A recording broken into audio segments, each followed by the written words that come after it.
Hi guys! Welcome sa aking channel, JS. Nagka-cover ng mga guitar leads at mga guitar parts. Pero ngayon, sa video natin ngayon ay isa na namang video na hindi related doon sa niche natin. Pero may kaugnayan pa rin kasi all about music naman. So yung video natin ngayon ay tungkol sa kung paano natin i-record yung full band natin using lang ang Focusrite na dalawang channel. So guys, kung bago natin simulan yung tutorial natin, paki-subscribe naman, paki-share at paki-click yung subscribe button at i-all para pag may sunod na video ako, ma-notify agad kayo. So ngayon guys, i-play ko na yung demo bago tayo mag-tutorial. Ito yung demo band namin nung nag-record kami. So here we go!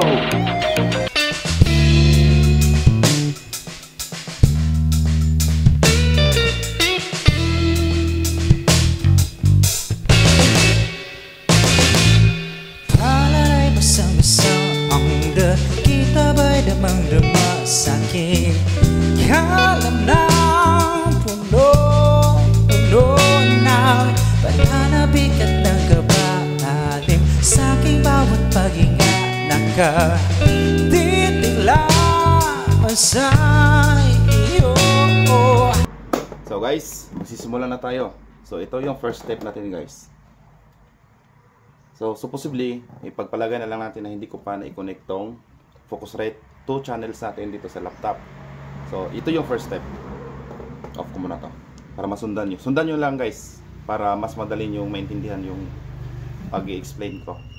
So ito guys, saksak natin dito yung type C na cable type dito sa ating audio interface. Tapos isaksak natin yung kabilang dulo dito sa laptop. So yung second step is i-open natin yung Reaper Media. Pero kung wala pa kayong Reaper guys, pwede nyo siyang i-download sa Google. Tapos i-try nyo yung meron silang 30-day trial. Pero wag nyo lang, pag gusto nyo siyang gamitin, kung nagugustuhan nyo yung Reaper, wag nyo na lang i-click yung buy. Kasi pwede mo lang siya magamit. Basta always mo lang i-click yung still evaluating. So i-open natin yung Reaper Media. Wait lang. May nakasave na. Okay, pag ito lalabas itong ganito, ilalapit ko yung camera.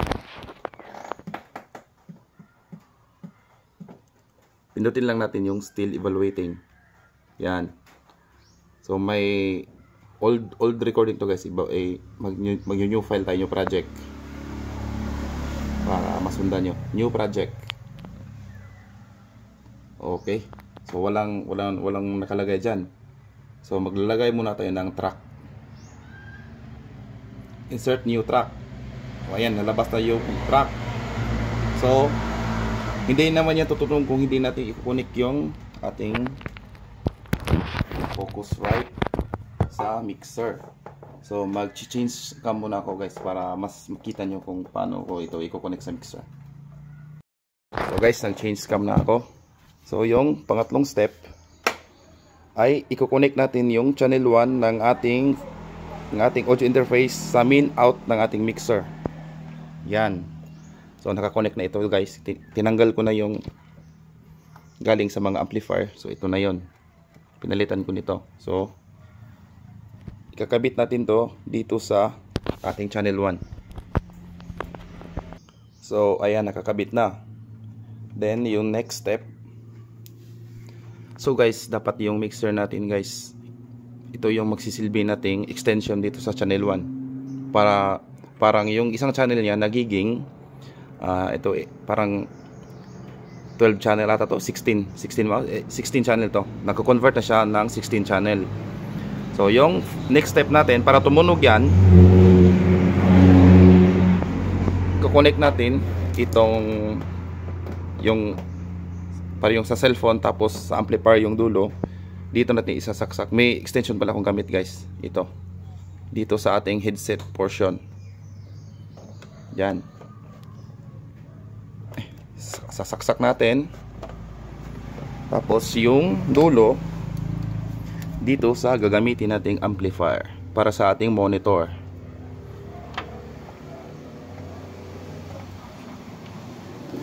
Yan. So, yung mga nakakabit dito na wire guys is sa ating mid-range ng mga speaker. Yung magsisilbi nating monitor. So, nakakonect na ito guys. So, pagkatapos yan, babalik tayo dito. Pag handa na tayo mag-record, kung nakaset na yung mga instrumento nyo, kasi guys, ako gumagamit ako ng snake cable kasi andun yung mga instrumento namin doon sa dulo. So pag wala kayong snake cable, dalhin nyo lang yung mixer nyo doon malapit sa mga instrumento. At saka ito, yung amplifier, ito, ilapit nyo lang doon para mas accessible. So, ipagpalagay natin na maganda na yung tunog na nagawa nyo. So, gawin nyo lang to, i-press nyo to. Yan, pag umilaw na yan, pag may signal na, dapat siguruhin nyo, pindutin nyo to. Ay, yan, tapos yung input mono, dapat nasa input 1. Kasi andito tayo sa channel 1 ng ating Focusrite. So, dapat i-on din natin yung instrument at saka air. Yan. Dapat nakailaw yung dalawa. Kasi dyan manggagaling yung out ng ating vocals at saka instrument. So, dapat yung dalawa naka-on. Huwag nyo lang i-on tong 48V pag hindi kayo gumagamit ng yung mic na condenser. Kasi di naman yun hindi yan naman applicable pag wala tayong pag puro dynamic yung mic natin. So, dito guys, ito yung volume ng ating monitor. Dito nyo lang kunin. Yan. Tapos, okay, pagpalagay natin na may track na kayo. So, pag magsisimula na kayo mag-record, ganito lang. Pindutin nyo itong red button sa baba. Ito yung magsisilbing go signal na mag-record kayo. So, pag pinindot nyo yan, automatic na magre-record na yan. Ganyan. So, pag tapos na kayo guys, pag tapos na yung tugtog nyo, na okay na, pindutin nyo lang yung spacebar ng 3 beses. 1, 2, 3. Oh, madidinig nyo yan. Naka-record na yan. Kaso blanco lang kasi for demo purposes lang. So, pagpalawagay natin na may na-record na kayo. So, okay na yung tunog. So, click ulit yung spacebar para huminto. Then, pag gusto nyo nang i-save, dito kayo sa file. Hanapin nyo yung file. Yan. Pindutin. Pindutin nyo yan. Tapos, render. Render lang. Then, isulat nyo kung ano yung gusto, kung anong title lang nire-record nyo, kung anong pangalan dito sa file name. Tapos, yung WAV na dito sa format, palitan nyo ng MP3. Yan, MP3. Then, okay na yan. Maximum bitrate. Dapat naka-maximum bitrate at quality. Then, render 1 file yan. So, may nakasave na kasi dito kasi. Overwrite lang natin. Yan. So, yan yung lalabas. Pagtapos na, pwede nyo na yung i-open folder. Then, ito, lalabas na yon yung title siya. Pwede nyo yung i-play. O, naka-record na siya. Ganun lang ka-easy guys. Ganyan lang ka-easy ang mag-record gamit ang isang channel ng Focusrite. So, yun lang guys. Hope na nasundan nyo yung tutorial ko. Sana pag may tanong kayo, i-comment nyo lang doon sa baba para masagot ko kayo kung ano yung mga katanungan na medyo nalilito kayo sa aking pag-demo. Yung tutorial ko.